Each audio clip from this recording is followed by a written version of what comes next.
quel est l'intérêt d'en parler? Quel est l'intérêt pour moi, pour l'entreprise, pour la personne à qui j'ai envie d'en Mmh. parler? Et pourquoi j'en ai pas parlé? Quels sont les risques? Quel est le coût supposé pour moi d'en parler? Parce que si on n'en parle pas, c'est qu'on pense qu'il y a un danger ou un prix à payer ou un risque en tout cas.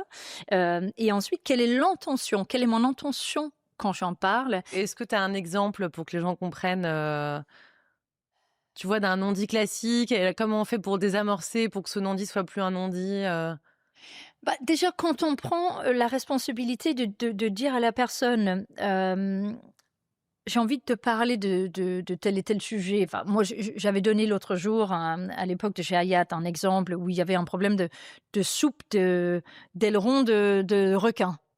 Et c'était un C'est-à-dire? peu c'est-à-dire qu'ils servaient dans les pays asiatiques cette soupe notamment Ah, pour, c'est pas une expression, ils servaient une soupe d'aileron de requin. D'accord, oui, OK. et donc c'était un peu un non-dit parce que c'était un générateur de chiffre d'affaires énorme et donc OK.